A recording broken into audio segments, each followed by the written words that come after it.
Garrett had said that Romney found his most genuine voice as a senator. So let me ask Garrett first, how are those comments playing on the Hill, all these revelations about his colleagues? Not well.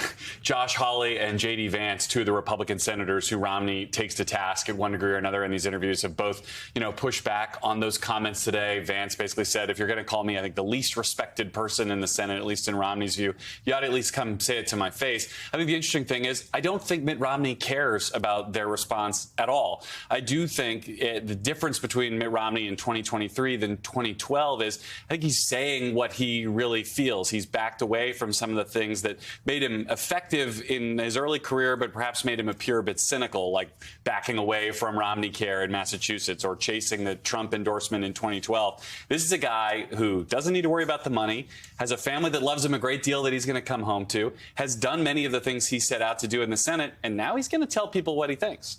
A big family, in fact. That's right. A great, big, wonderful family.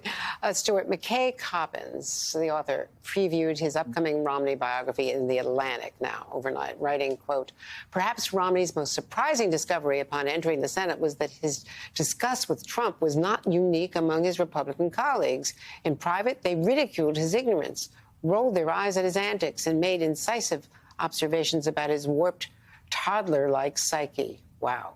So, Stuart, you know Romney better than anyone, better than most.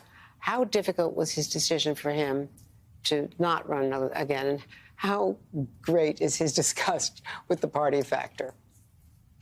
Well, I think it's easier to answer the latter than the former. I think serious decisions are something that Mitt Romney takes very seriously. And I have every reason to believe this is something he thought long and hard about.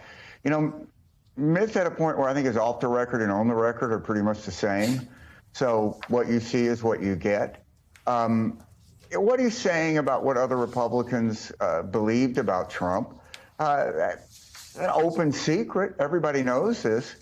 The reason that Republicans in Congress and a lot of elected officials are uneasy with Mitt Romney is he shows that you don't have to be a coward.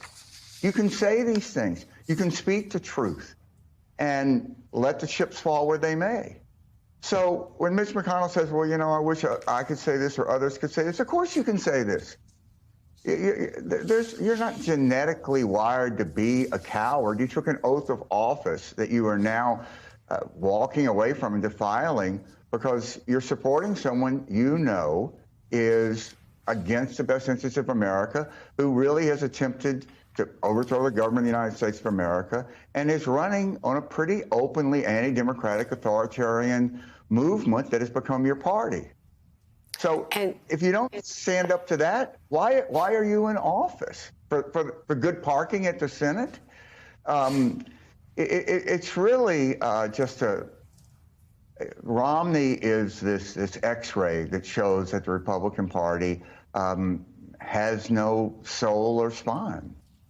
Well, Stuart, this Coppins biography, also as excerpted in The Atlantic, includes some pretty shocking pre-January 6th insight, because he writes that Romney sends his text to Mitch McConnell.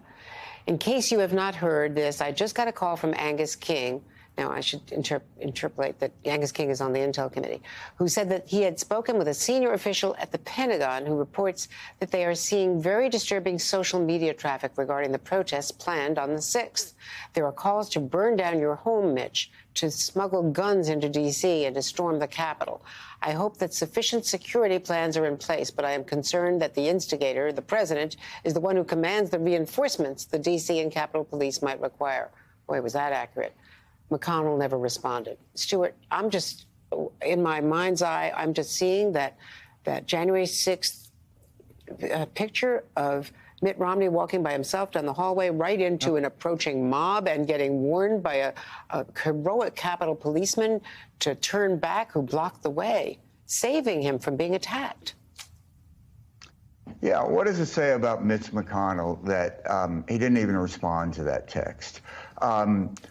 Look at Mitch McConnell. He wakes up on January 5th, 2021. He's majority leader of the Senate. He wakes up on January 6th, 2021. He's minority leader, and he and his colleagues are running for their life in their own office. And yet he still won't vote to convict Donald Trump. He still won't even say Donald Trump's name in public now. And this is where the party is.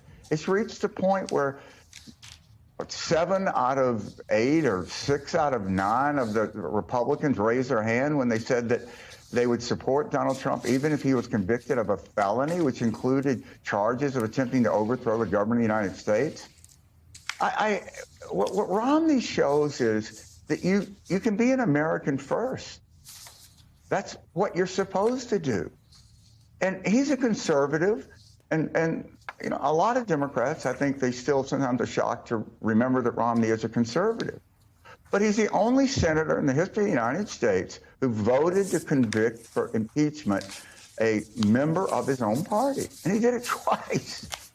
And it just is proof of how, well, I think of Romney's moral character and strength and courage, but also a sign of how far the party has collapsed.